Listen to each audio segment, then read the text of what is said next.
Um, I think I'm supposed to introduce you, Sam. Okay. So here we go. I'd like to welcome everyone to our first formal meeting of 2021. And we want to thank you all for signing in and joining us. Tonight, we have in attendance members from the South Plains, Texas Master Naturalist Group.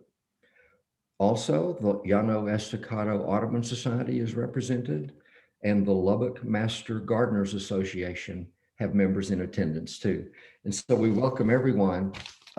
Since we're all kind of gearing up for the City Nature Challenge, our speaker this evening, Sam Kieschnick, is a master in iNaturalist, and we're going to draw upon him to help us understand the significance of utilizing iNat for citizen science, and how it's really important that each of us can play a minute part, maybe even a huge part, in keeping this ball floating through the sky.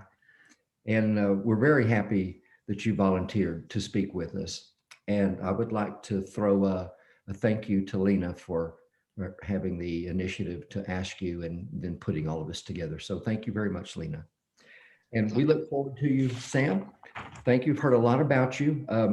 For everyone listening, if you would like to refer to Sam as Sam Biology, that's okay, because that's what he goes by on iNat. So without further ado, really, I mean, I could speak about the City Nature Challenge a little bit, but it's just we're gonna practice and do some bio blitzes in order to be a machine whenever it kicks off on April 30th. We have about 5 days, I think, to run around the county, the entire county, Lubbock County, and take pictures of and try to identify everything that we can see, animals, plants, just whatever, anything there. And then we have another 5 or 6 days in order to insert everything into iNat and get things approved and identified. And we're competing just basically with all cities across the world that do this. And so it's really pretty exciting. I was kind of an athlete growing up, and I like the competition, so I'm ready to get out there and get with it. So we really thank you so much, Sam, for coming in and speaking with us. And I would like to turn it over to you at this point, if you don't mind. Awesome. Well, thank you so much for letting me present to the group. Can you all hear me all right? Can you hear me? Oh, okay. I hope you can hear my voice. So I'm here in Dallas, Fort Worth, actually right here in Fort Worth right now in my living room, well, actually in my wife's fabric room. That's where the internet reception is the best. So I'm going to be talking to you tonight, as Matt was mentioning, about citizen science, and then also about this City Nature Challenge and how we can all participate in this global event. And we'll go over that. Just real quick, a little bit about myself. I work for Texas Parks and Wildlife. I am an urban wildlife biologist. So what that means is I work basically with the public and how the public interacts with wildlife. In some cases, part of my job involves getting people off the ledge when they see a coyote or a bobcat and they get their panties in a wad about it. Other parts of my job deal with city councils and park boards on how they can manage their land for wildlife and also for the people that care about wildlife.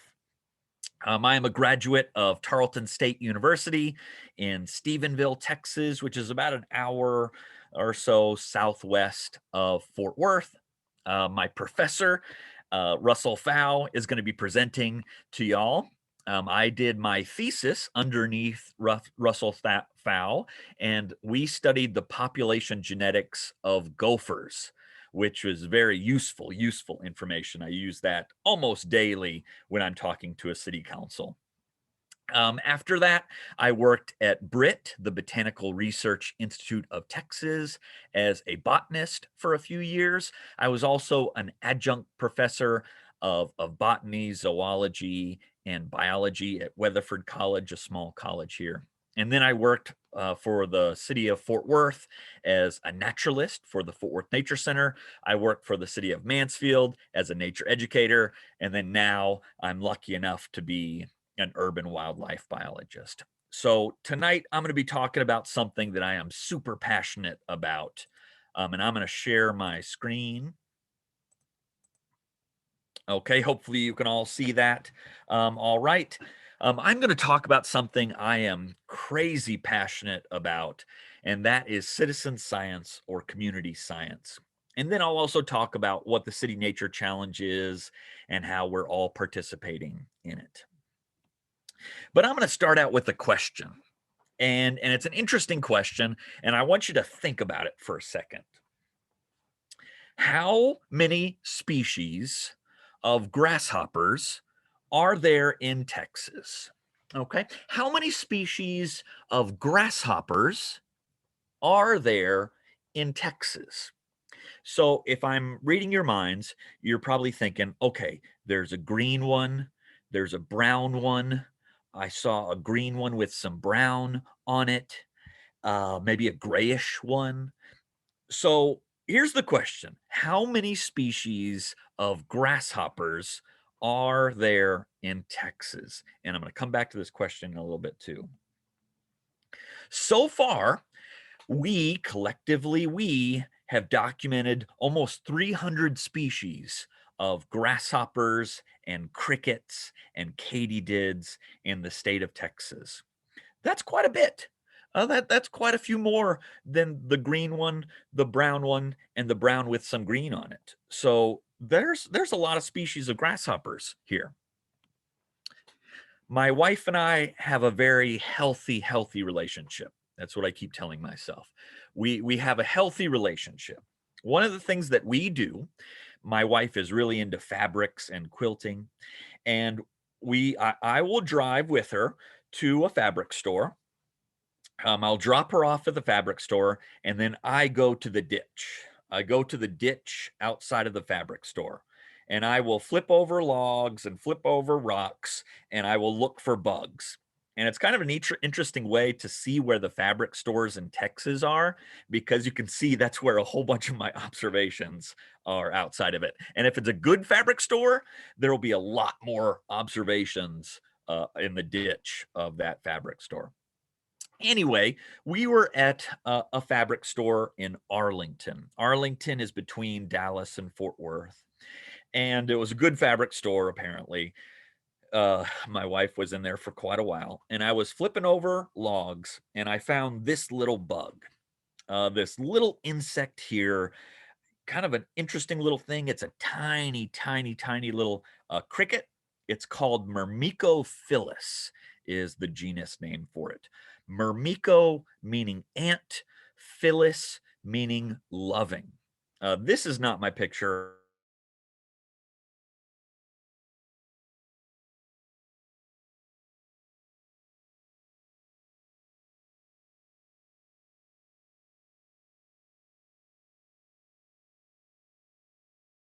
Nest. It rolls around in the stink of the ants, in the smell of the ants, and then it eats their feces. That is what this cricket does. And what do the ants do? Well, it smells like one of them, so they simply accept it into their homes. This little tiny cricket was underneath a log outside of a fabric store in Arlington.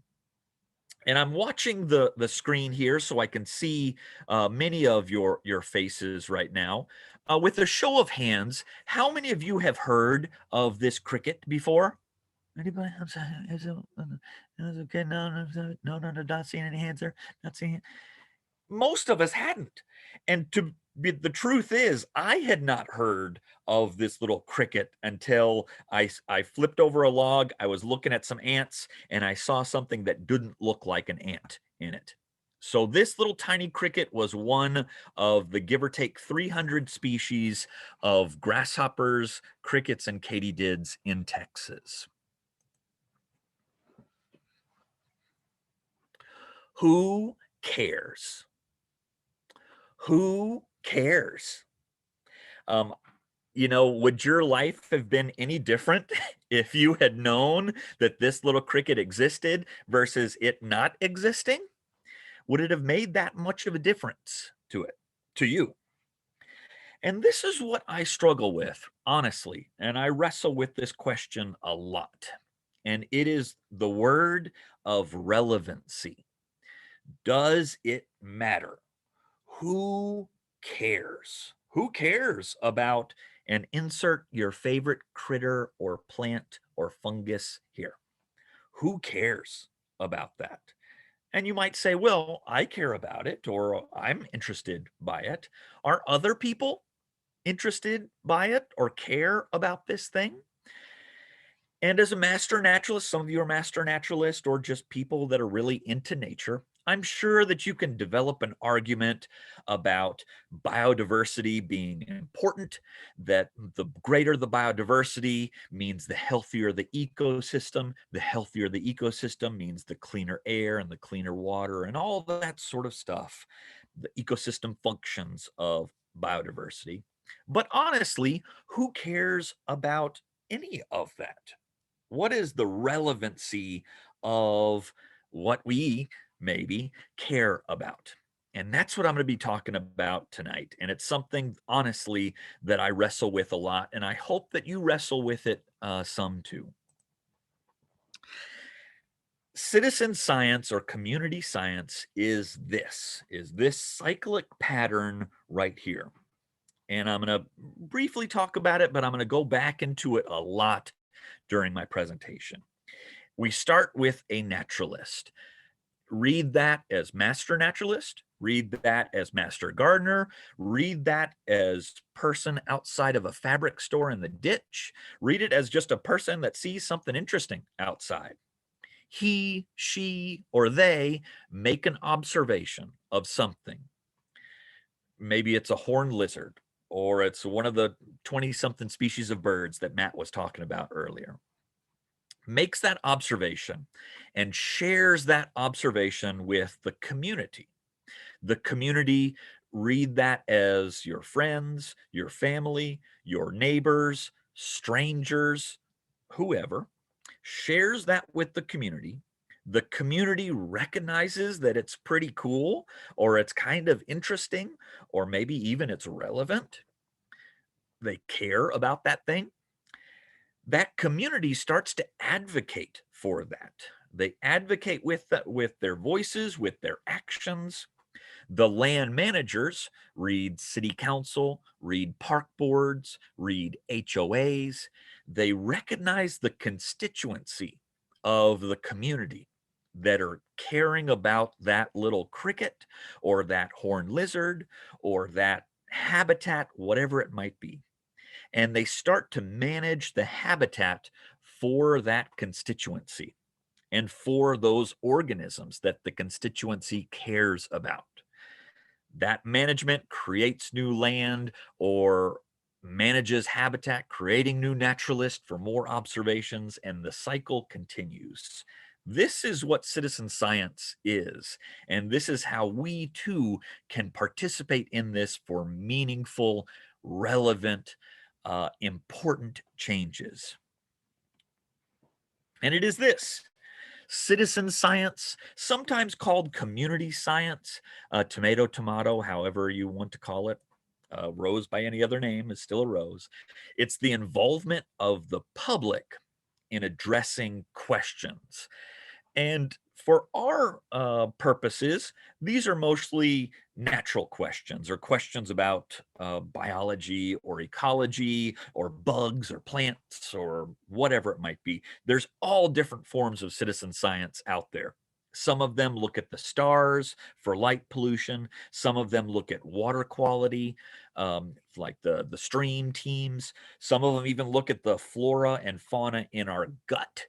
There's some weird ones where you can actually mail in stool samples to find out the floral gut stuff, which is weird. I don't know who's working the post office that day, but that's a bummer of a package, probably to hold. Anyway, for our purposes, it's these natural questions that we want to address. And there's a few requirements, prerequisites, attributes that you need to be a citizen scientist. The first one, and this one is a true prerequisite, this is interest. All you really need to be a citizen scientist is interest. You don't need to be an expert in anything. If you're interested in whatever it is, that's all you need. That's the only prerequisite to being a citizen scientist is interest. And there's 4 actions that we want to do as a citizen scientist or community scientist. The first one, and I hope that we don't lose this as being master naturalists. Sometimes when you grow up, you phase out of this for some silly reason. I don't know what it is. I joke that when I worked my previous job, I was working with kindergartners, and that really trained me to work for and with city council and city managers. That, you know, kindergartners and city managers, very, very similar. You got to jiggle your keys to get their attention sometimes. But the kindergartners were especially good with this. And this was exploring. So the first action is exploration. And if it means, you know, looking around when you flip over a log to be amazed and go, ooh, neat, there's a roly-poly, it's okay. It's fine to do that. But exploration is the first of the tasks, the actions to do as a citizen scientist. The second part, so if you just do the first one, that's fine. That's great. That's beautiful, wonderful. But a citizen scientist goes a little bit further. He, she, or they record what they see. And this can be through a journal, reading the naturalists of old, their journals. It is amazing. It is beautiful to read some of those journals, the journals of Lindheimer, journals of Darwin, journals of Alfred Russel Wallace. These naturalists were just magnificent with not just their penmanship, but just their detail and how they wrote things out. It was so cool. We have different devices these days to record things. Some of them might be like a phone, a device like this, could be still the journal, could be online doing a journal post or a blog post or whatever. But recording what you see is the second action. And this one, I hope we never lose this one too. It's learning. So after you see something or observe something, you try to discover what it was, where it was, why it was there, what it was doing. For instance, that little cricket outside of that fabric store in Arlington, it was totally new to me. So I documented it, I recorded it, and then I started learning a little bit about it. So that's the third action as a citizen scientist.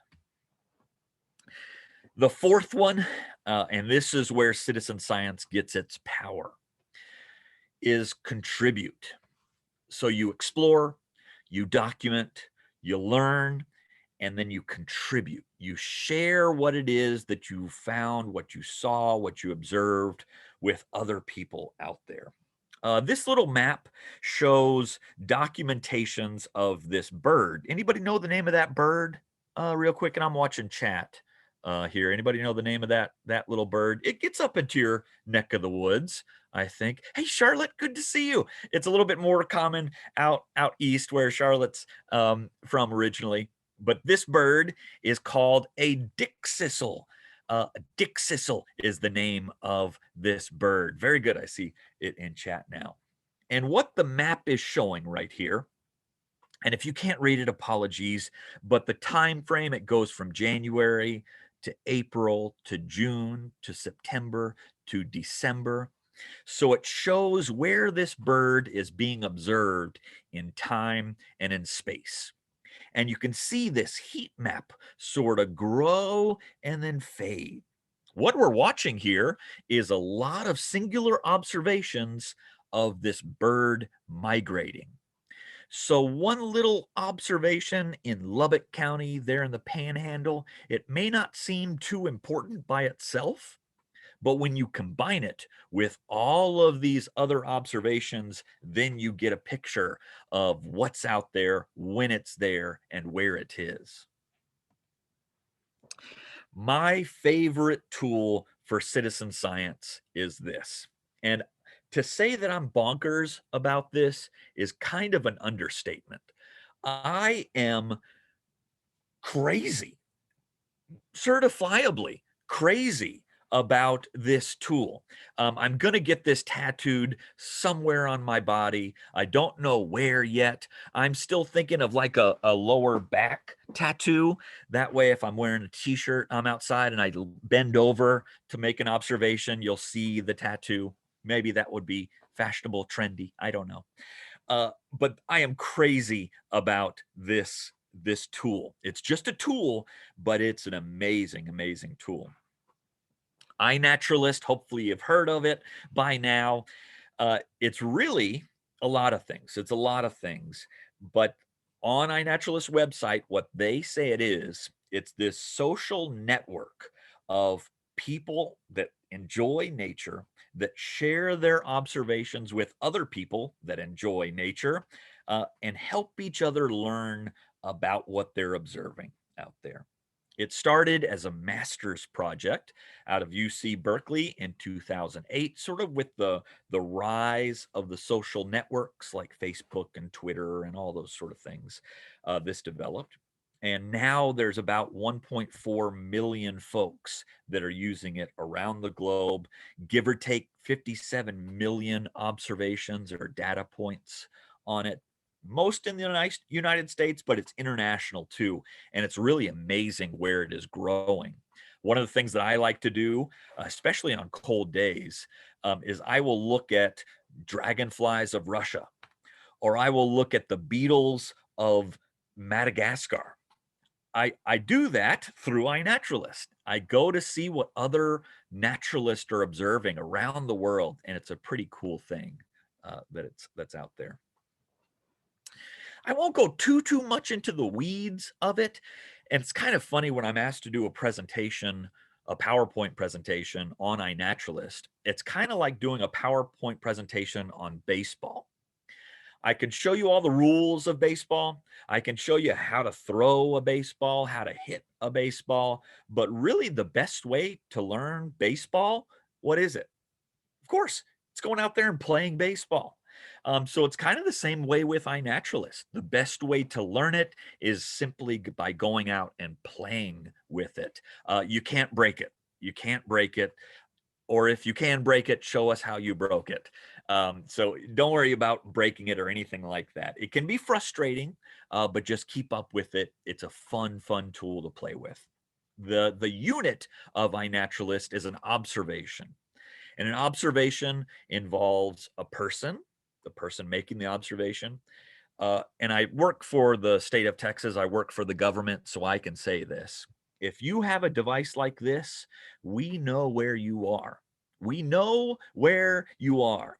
And it's kind of a cool thing when it comes to data collection because you have your GPS built in right here. You have your location, your date, your time in there. So that's important with iNaturalist.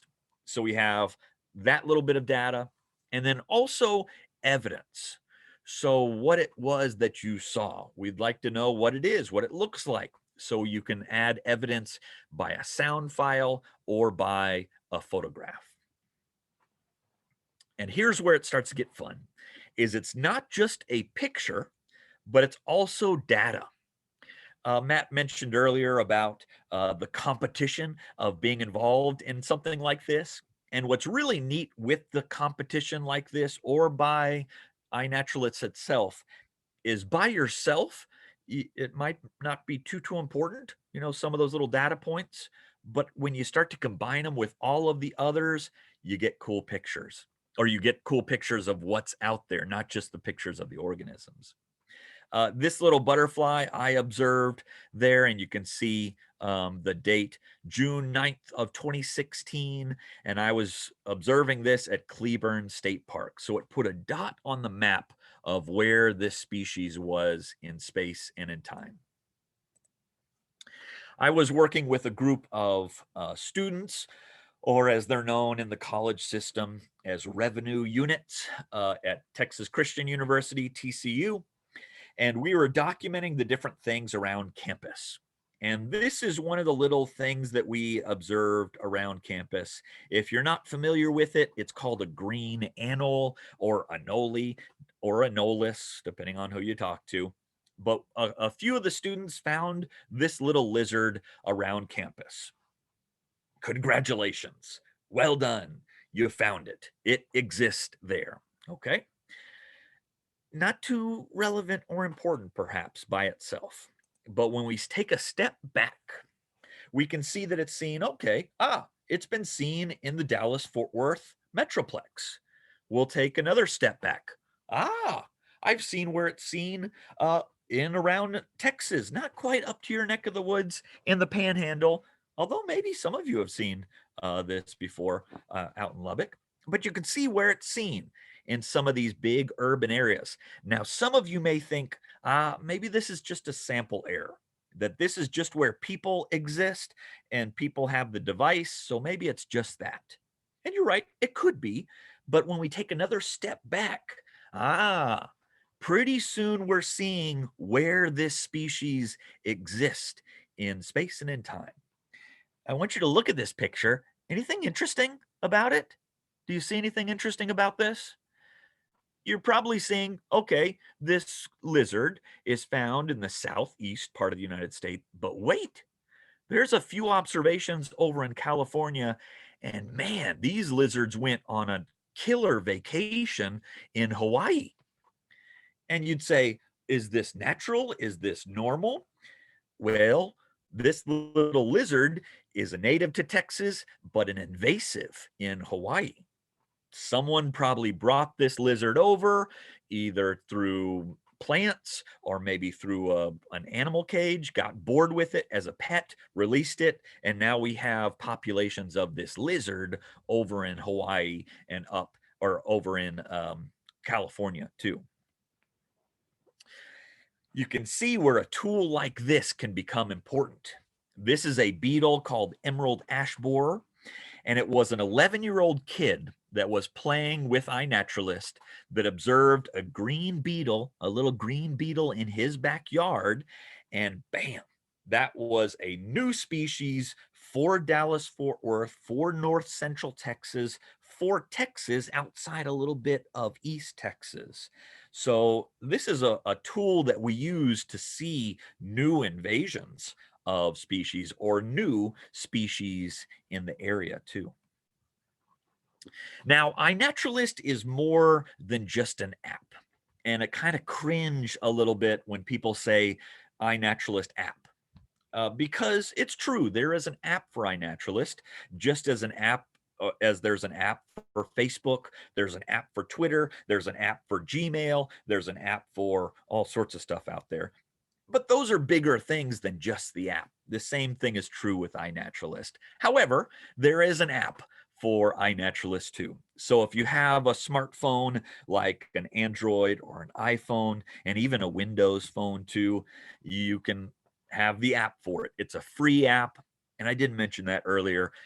It's a nonprofit organization out of California Academy of Sciences. It's funded by the National Science Foundation, by National Geographic, California Academy of Science, the museum there, and a couple other sources as well. Private donors give to it too. So it's a nonprofit organization, totally free app to play with. If you have an iPhone or an Android, that's really where it comes into play the best. So there's the recipe list on what to do, how to do it.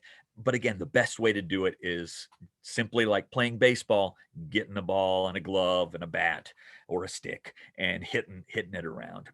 Not the app, the baseball. So you can see the little bits of list on how to do this. And I'll go over some of those just briefly. Again, don't want to get too much into the weeds of this.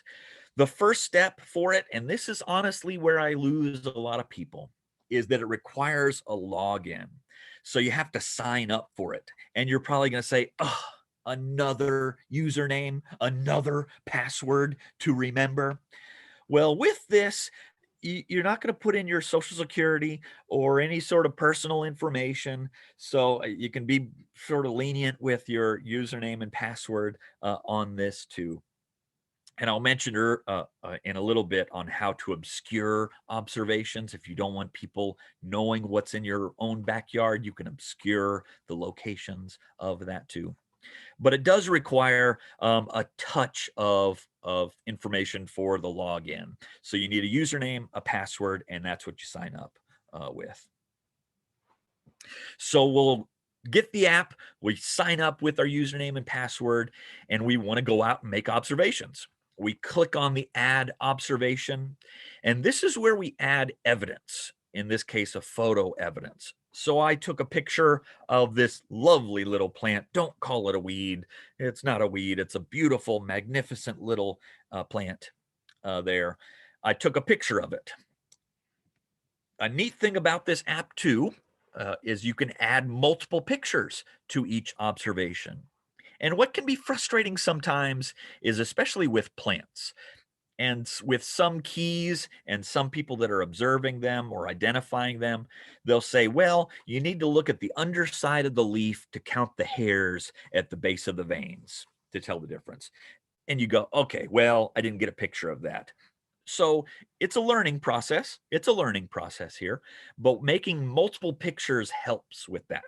You're adding better data, better evidence to help you with that. An important thing to mention is if it's a planted plant or if it's a cultivated plant, or if it's your pet dog, your pet cat, your pet lizard, whatever you have, you need to mark those as either being captive or cultivated. So very, very important. If you go to the botanic gardens or if you go to the aquarium and you make observations, mark those as cultivated or as captive. Super, super important. But you'll see with this data that I have the location. This was outside of my office at Cedar Hill State Park. This was a few years ago, October 18th, 2017 at that time. So we have a little bit of time and the place. Now, if it was in my backyard or if it was in a sensitive location where I don't want just Joe Schmo to know where this was, I can change the geo-privacy. And the geo-privacy with this one, I put it to open. It's in a public space and it's not a sensitive plant. So I keep that as open so they know exactly where that dot is. If it's a place that I don't want people knowing what's there, like my backyard, I can change this to obscured. And that randomizes the dot within, I think it's 10 kilometers. So it randomizes that dot so it keeps some of that privacy in place. For the what did I see, if I know what it was, if I know it's something like a plant or an animal or some broad category like that, you can put it as that. In this case, I knew it was an asteraceae or I knew it was a sunflower, so I could save it as that. And then it's waiting to upload there too. This is the part that honestly blows my mind.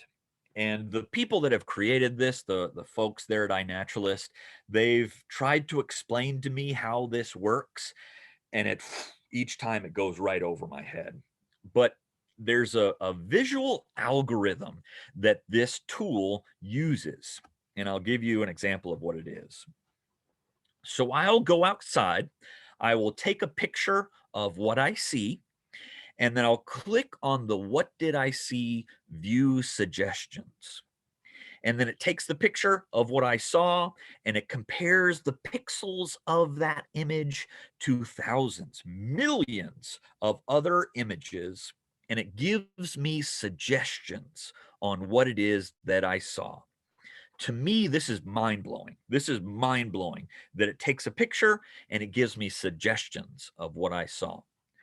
Now, keyword there is suggestions. It's not saying that it's definitely this. It's giving me suggestions based on the algorithm. And an important couple words to look for if you use this suggestion feature, there's one that says see nearby. And if you see that seen nearby, that gives you a little bit more evidence, a little bit more credence of what it might be. It may look super similar to a plant out in Russia or a plant in Hong Kong, but it's not going to have that scene nearby. So if you use this tool, be careful to look for the scene nearby. When I look at the visual suggestions of this plant, you can see the visual suggestion said, we think it's a trumpet vine, and we think it's the American trumpet vine, Campsis radicans. Exactly. You nailed it. That's it. However, when I look a little bit further down the list, it says that it might be poison oak. Now, part of me says, oh, you stupid computer, you're so stupid. It's not poison oak. But when I look at the picture, in that picture, I can see leaves of 3. So you can see where the visual algorithm thinks that it might be poison oak that I'm looking at. I mention all of this to say it's just a suggestion of what it might be.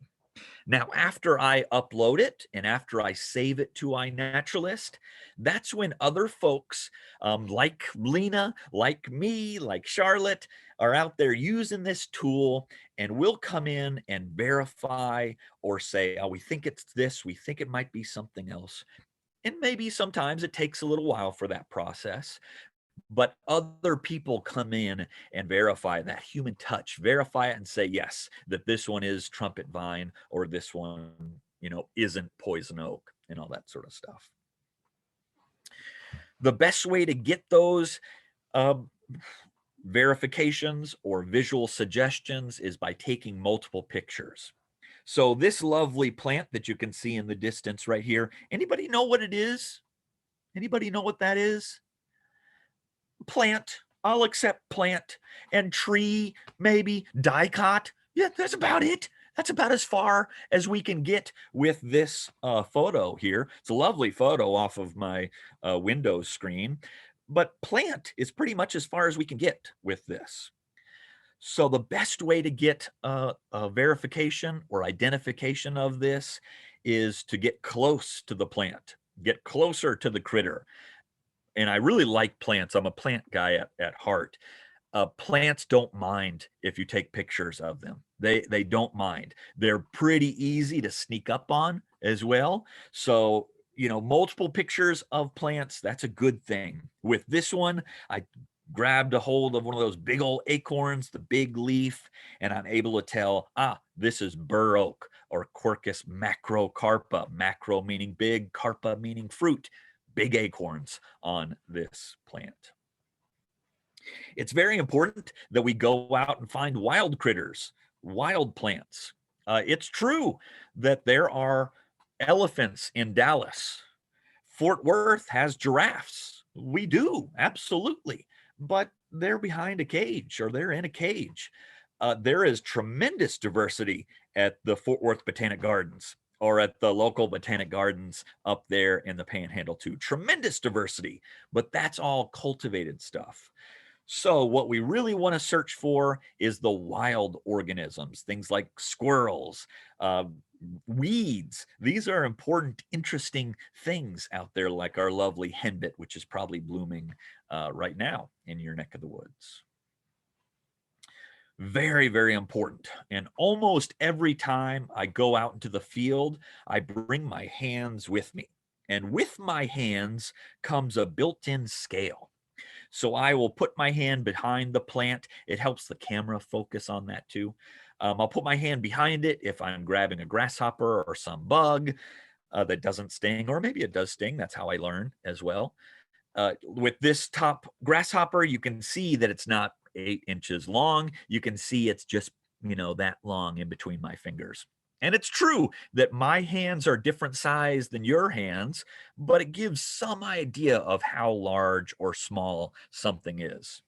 If you're highfalutin, you can get a ruler and put a ruler next to it, or also a standard measurement like I have next to that bobcat track. I have a dollar bill next to that. Now, if you're really, really hardcore, you can do something that a friend of mine, Joey Santor, has done.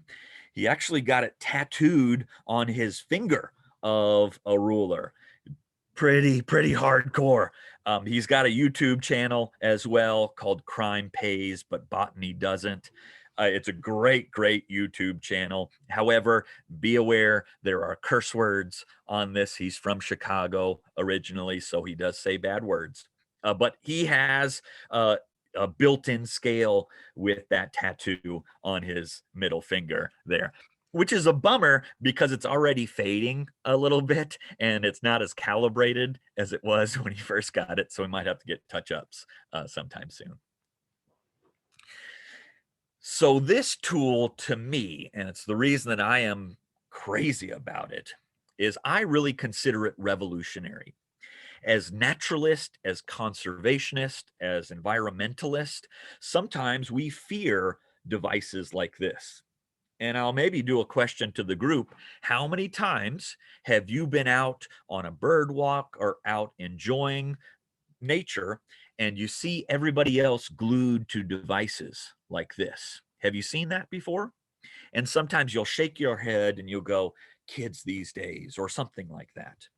The truth of the matter is these devices are staying with us. They're staying with us. So we can use a tool like this as a hook to get people outside, as a hook to get people to learn more about nature. So in my very biased opinion, it's a revolutionary tool. And yes, there's an app for it, but the website, the iNaturalist.org, this is where you can really go, engage with other folks, learn more about the dragonflies of Russia or the birds of Lubbock County or the grasshoppers of Lubbock County. I wonder how many grasshoppers have been documented in Lubbock County. You can learn about that on the website. So going to the website, exploring the different features of it too. So now let's talk about this global event called the City Nature Challenge, where people around the world, literally around the world, participate, compete, engage with nature together collectively. It started in 2016 between two California areas, Los Angeles and San Francisco. And there was a competition to see which area had the most naturalist, which area had the most biodiversity, and which area had the most observations. And this first year, Los Angeles won all three categories, had the most observations, the most species, and the most naturalist. In 2017, it became national. And this is when Texas was involved as well, 3 metro areas in Texas. So there were 16 cities or urban areas that participated in this. Dallas, Fort Worth. Dallas, Fort Worth had the most observations. We were able to destroy California's San Francisco and Los Angeles populations with our observations. So we did pretty good. Dallas, Fort Worth did. Houston, right there on the coast, had the most species in 2017. Los Angeles still had the most participants. So they had 1,000 folks that participated in 2017. In 2018, the rest of the world wanted to participate, and 68 cities partook in this. 17,000 observations, 17,000 people participated in it, almost 500,000 observations, 8,600 species, and quite a few rare species were documented during this 4-day period. I don't think I have the results in here. San Francisco won all 3 categories. So they were disappointed in being beaten by Los Angeles the first year and Texans the second year. So they came back strong in 2018. In 2019, there was 159 cities. And I do cities in quotes because this could mean county, this could mean a group of counties, this could mean an urban area, sort of a big circle on the map. So cities is loosely defined here. In 2019, 35,000 people participated in it. Almost a million observations were made. 31,000 species were documented in this. South Africa, Cape Town went literally all out. They went crazy with it. They actually had teams of scientists that saw the gaps in the data, and they had like a lichenologist that went out and made observations of lichen. They had people combing the tide pools. They had shark observations. I mean, they were all out in 2019 for this. So it was fun. It was really cool to see those South African observations, but they went all out. San Francisco had the most participants as well. My neck of the woods here in Dallas Fort Worth, I think we got like fourth or fifth as far as observations go. So 36,000 observations. In Texas, we had 9 or 8 or 9 participating cities that were involved. Quite a bit of participation here in Texas. 3,000, 3,500, over 3,500 folks participated in this. Almost 100,000 observations. 6,000 species were documented in 4 days. So tremendous, amazing numbers there. I don't know how many of y'all remember last year, 2020. Boy, what are the history books going to say about the year 2020? I wonder what the history books are going to say about 2020. And when we were planning for the City Nature Challenge in January, we were excited. Everybody was excited about this. China was a little nervous about it already, but all of us were super excited about it. And then obviously, you know what happened in March, in April of 2020, May, and the rest of 2020. It was different. It was different.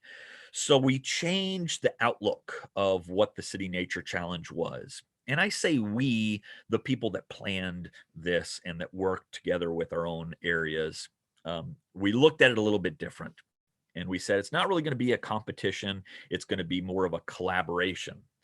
And still 244 cities took part in this collaboration. We didn't really have winners or losers on, well, we never have losers, but we didn't really have winners on this one. But you can see the numbers here. Almost 1 million observations, 32,000 species, 41,000 people participated.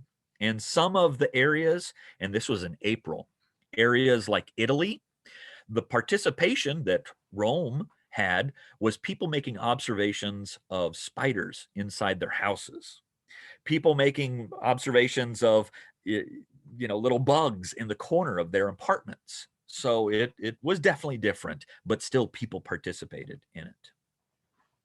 There were some amazingly cool finds that folks shared. Some of them were new species for areas, like the hummingbird on the top left, a new species, or a new, for iNaturalist, picture of this. Whole bunch of different things. The one on the top right, depending on how you look at the picture, was a bobcat that ate a jackrabbit in Canada. The family was on quarantine, so they were just observing things from the backyard, and they saw this bobcat attack a jackrabbit. So it was a nice life lesson for those kids, I guess, for their jackrabbit and for the bobcat too. But cool observations that we got. So it's coming up again this year. 2021, mark your calendars. April 30th through May 3rd. That's when any observation that you make is going to be shared with it. Well, I'll get to that in a second. There's going to be about 300 or so cities participating in it. There's still some question on if it will be a competition or a collaboration, and it's probably going to be a bit of a mix with that. I bet here in Texas, it's going to be a lot of our Texas cities competing. We'll be competing amongst ourselves, perhaps, or amongst us versus California. I don't know how it's going to look just yet, but these are the dates here. Lubbock is involved this year. So kudos to y'all. We will be participating, and I say we collectively, you guys are going to be competing, participating, engaging with this City Nature Challenge. So from April 30th of this year, give or take 77 days, April 30th to May 3rd, any observation that you make within Lubbock County, within those geographical borders of Lubbock County, is going to count for the City Nature Challenge. You don't have to join any project. You don't have to do anything extra besides just making the observation. Now, some people will make observations of birds and of really fast bugs or of far off critters. And you'd say, well, how did they do that with the app? And I do this through my camera. So if you have a camera, you can use your camera and take those pictures and upload them through the website. So you can definitely do that. If you do that, recognize you have to have them uploaded before the 7th, I think, before the 8th, before that next week, Friday. So you have those 4 days to make observations, and then you have until Friday of the next week to upload them and try your best to identify them and verify them and all that sort of stuff. But you guys are going to be participating. I'm super, super, super excited to see prairie dogs. We don't have many prairie dogs that make the City Nature Challenge. So that's going to be a really fun critter that you're going to represent through your observation. So you guys are going to be competing right down those dates, April 30th through May 3rd. They'll count. So we have this competition, we have this collaboration, however you want to use it or call it. How can you use this data? So how can you use all of those dots? And let me tell you something, and I'll say it in all honesty. And I say this as a Parks and Wildlife employee, as an urban wildlife biologist. I use your data. I use it. I use your data. Now, it's true, you might be making observations from Lubbock, and I'm down here in Dallas, Fort Worth. But I am using your data to show of the constituency of naturalists in Texas, that there are a lot of people in Texas that go to wildlife or wild areas to make observations, to engage with nature. One of the ways that you can use this is to show that there is a constituency of people out there, that there's a constituency of naturalists or nature lovers, people that engage with nature, and here is the evidence. You can document where high biodiversity is or low biodiversity for land management. You can generate local interest. Did you know about a cricket that rolls around in ant smell and eats ant turds? Maybe that generates some local interest. I would go to another presentation about a cricket that eats ant turds that smells like ants. I would go to that. So you could generate local interest on these things. You can give these tangible, credible bits of evidence on who cares about nature out there. And just for a brief moment, if you'll allow me, this is how we've used the data in Dallas, Fort Worth. And I hope that you could definitely use it in Lubbock as well. The first thing is making a field guide, and in particular, a digital field guide. The naturalist of the next generation are not going to get finger cuts on field guides as you and I did. They're not going to get finger cuts from the papers of field guides. It's just not going to happen. They will be using these sort of devices. So we can be fearful of that, or we can embrace it. And this tool is one way that we can create digital, you can refine them, refinable field guides of areas. So this is one of the field guides, the digital field guides of a little park out here in Weatherford, which is west of Fort Worth, that I helped create. So it gives the different plants that are found in Soldier Springs Park in Weatherford. So I have not just a plants of Texas, not just a plants of North Central Texas, but a plants of that park that I can do through iNaturalist. Where I used to work in Mansfield, we use this tool all the time to show where high biodiversity was and where low biodiversity was. We would use it to document invasive species populations in the park, so we know where to manage for those. We would show what the areas where certain people would go to different spots of the park through this tool. So we used it for land management. A little local high school up here had some land right next to it that the school and some other entities were thinking about developing. The high schoolers, these are high school kiddos, went out, made observations of the different plants around that area. They created a field guide of that area. They showed that to the city council, to the park board, to the school board, and it showed enough evidence that this was important to the students. And now this spot is not going to be developed, or it's going to be developed for the students that care about nature or for the school itself. So a really neat success story. Up in Rockwall, there was some land that was donated to the city, about 20 acres, so not a big piece of land.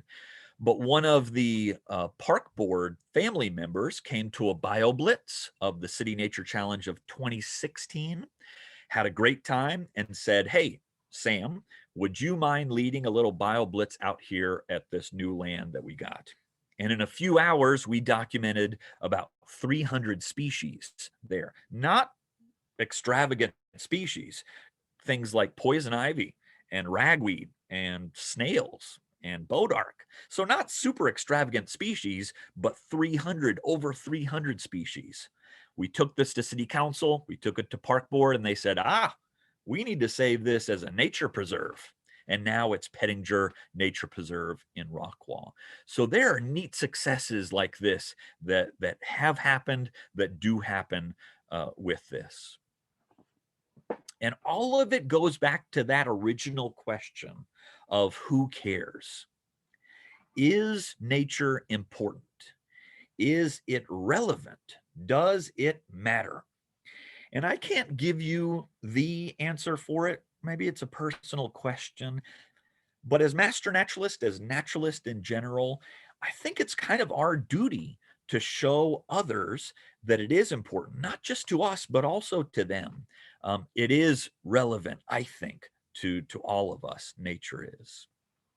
And while I'm up on this philosophical pedestal, I'll mention that it's pretty dang cool that we share the planet with all of these species, that we share the planet with a little cricket outside of a fabric store that lives its life in an ant bed, that we share the planet with a critter like that, and we share the planet with a feather-legged fly, with a dahlia, with the painted bunting, with a gray hair streak, with all of these different species.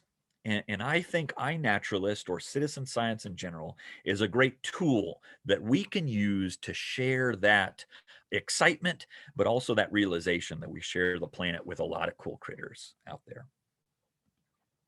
So with that, I would love to address any questions, any comments.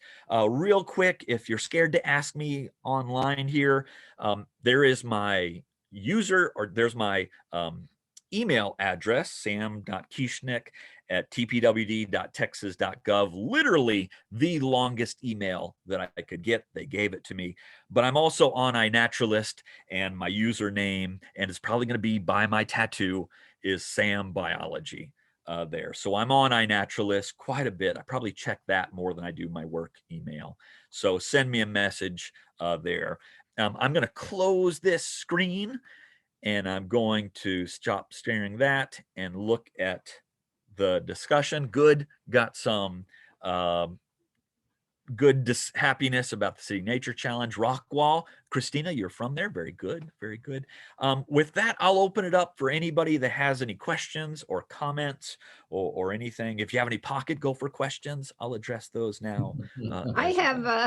I do have a question. I've been doing iNaturalist about 9 months.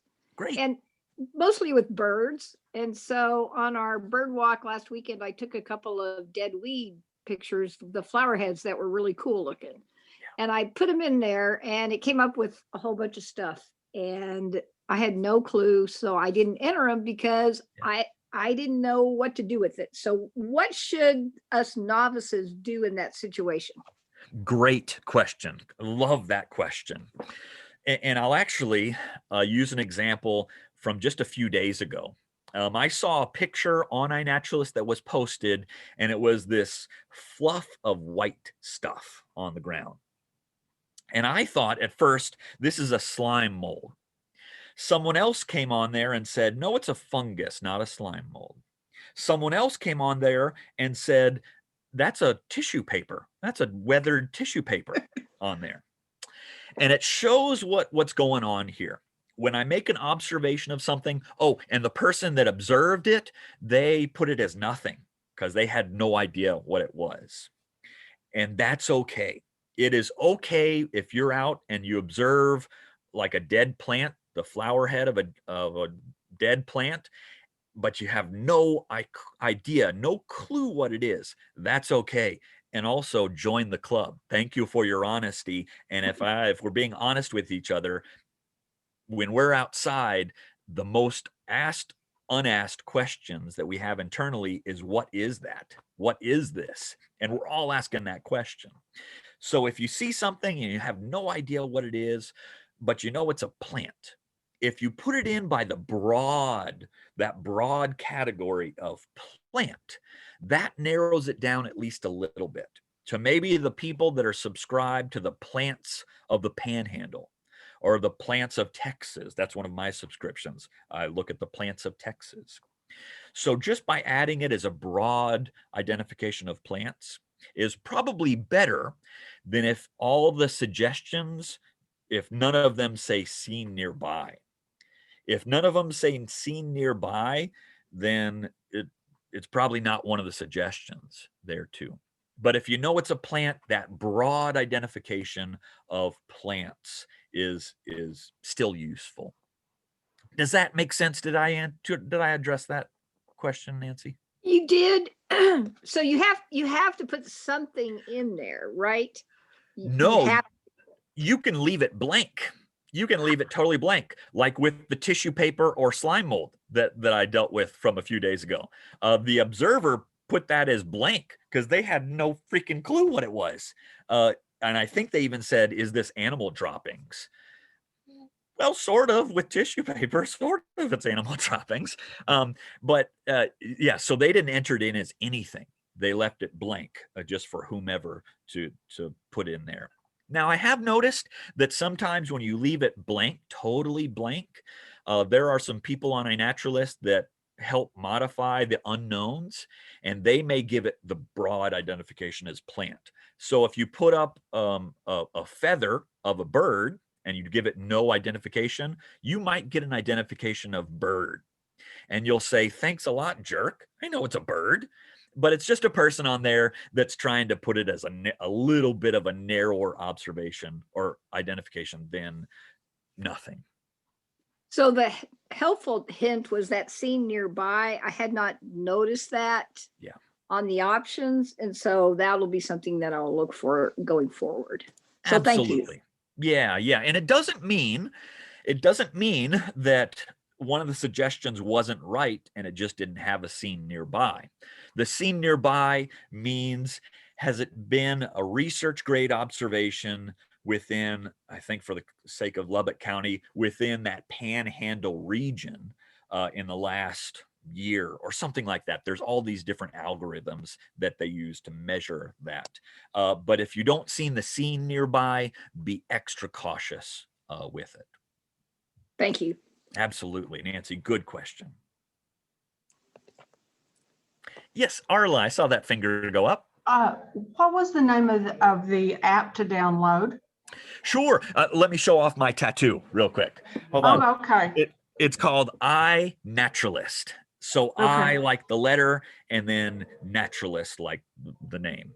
So iNaturalist, and the website is iNaturalist.org, O-R-G.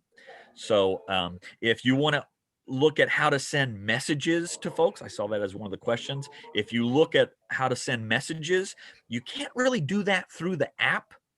The app is good for collecting data, but really to look at the data, to engage with others, to send messages, all that sort of stuff, the website is really where you need to go. iNaturalist.org is really where you need to go. And you use the same login and all that information as you use for the app. Anybody else have any other questions, comments? I have a question. Sure, Lena. What's your favorite thing about pocket gophers? I haven't learned it yet. Oh, there's so much. There's Yeah. so much. Yeah. Yes, your question. I'm sorry. Go ahead. So in terms of City Nature Challenge, it's held in April every year. Yet I'm from up north and it's still covered in snow up north.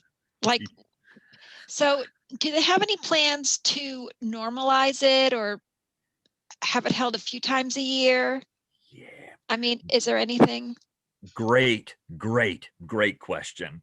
And our Canadian friends were very politely asking this on all of the conference calls. What the heck are we doing in April? Because we're digging out the snow up here.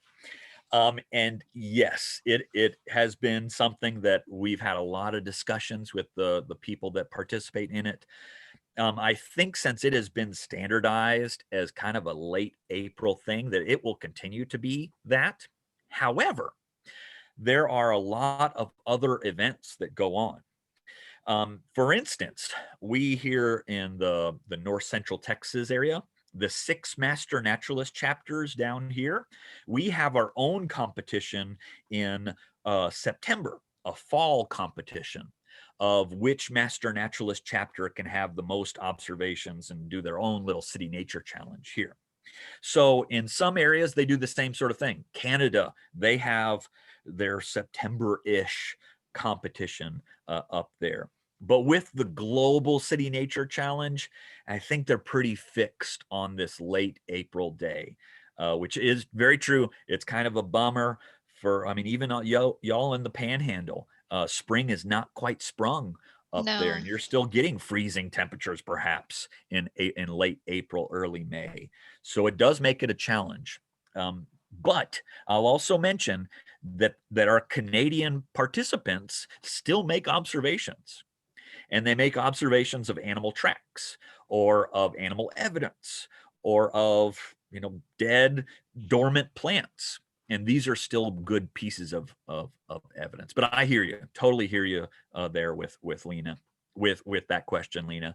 And it may be something that you want to throw the gauntlet over to your dear friends in Amarillo and say, hey, we played in this City Nature Challenge this time. We think we could take y'all on and have a competition in, September, late September or something, June. It's not a bad idea. Yeah. Oh, what is July like in the Panhandle? Pretty hot. Yeah, right. It's kind of Pretty like hot what it is and now. dry. Yeah. Did that address your question, Lena? Yes. Thank Okay. you. Sure. It seems to me that if you had one in April and you have one in October, you have a 6-month spring. Because when it's 19 degrees in Lubbock, it's 100 degrees in Sydney, Australia. So right. Yeah. And that was a good question, because when you look at all the cities around the world that are trying to pick the right date, it just became a real mess. So I think that's why they're kind of keeping the City Nature Challenge standard as this late April, early May date. And I predict it's going to stay that way. But again, some other areas are having their own City Nature Challenges. They're localized, they're regionalized City Nature Challenges on different dates too. Well, if we get this first one by us and we're moderately successful, we'll be ready to take on Amarillo. No doubt. Knock out Amarillo. No, Amarillo, they don't know how to, do citizen science. I mean, come on. Love it. Any other questions, comments, concerns? Would anyone mind if I asked one more question? Does Please anyone do. have anything? Okay. In terms of using City Nature Challenge as a global competition, do they have any plans to normalize the data based on some criterion like population? I mean, it's hard to compare Lubbock against other places because we're so much smaller. Absolutely. So when we did it in 2019, there were winners in different categories.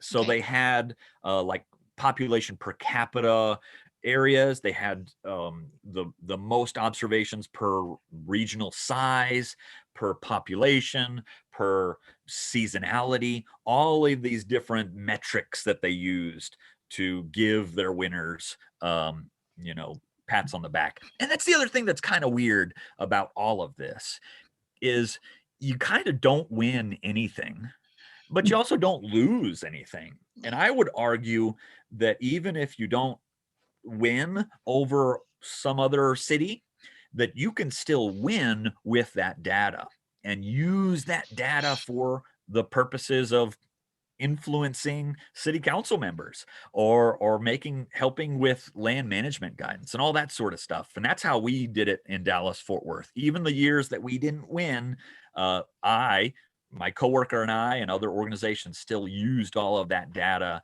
to give nature the big win. But yes, it's hard for Lubbock to compete with San Francisco. That's going to be a challenge. If San Francisco has 1,500 people using iNaturalist and each person is making 1,500 observations, it's going to be hard to compete with that. So they do different metrics of geographic range, the region size, the population, and all that sort of stuff. I have a question. I noticed that Duluth was one of the cities that competed. I've been to Duluth and I couldn't figure out if they had enough people to do that. But they have a lot of stuff to see up there. Right. And it's been very interesting too. And with a lot of the observations, and I think that, was it last year or a year before? No, it was year before, maybe the year before that. One of the years, the only species that was documented in each of the areas was the pigeon. The pigeon was documented in every single one of the areas around the world. So yeah, it's interesting to see what is considered biodiversity in different spots. So it's going to be fun to see what's coming out of Cape Town again, or out of Churchill, or wherever that might be, or Christchurch out of Australia, or wherever. It's going to be neat to see those different observations coming in.